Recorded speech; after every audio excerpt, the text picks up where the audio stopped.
Next on the OneScreen Share app on your phone, we have media sharing. Press here to select a video and stream it directly on the touchscreen.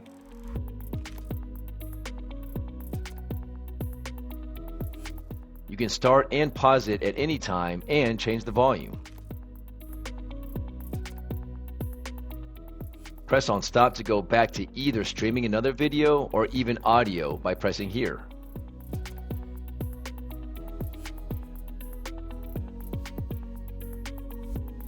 Going back, press on photo to stream an image directly on the OneScreen that you can zoom in and out on from your phone.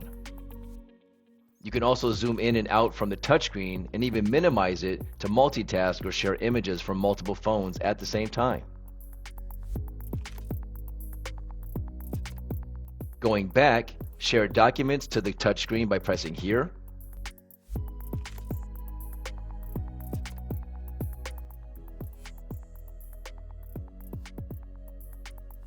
Once they're on the touchscreen, you can also directly save them on the board for easier access in the future.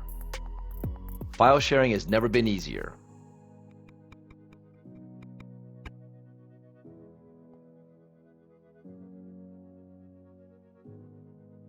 Next, use your phone as a document or streaming camera by pressing here. Then press again here to stop or stop the stream at any time. Change the clarity anytime from here, and again, you can stream multiple phones at a single time.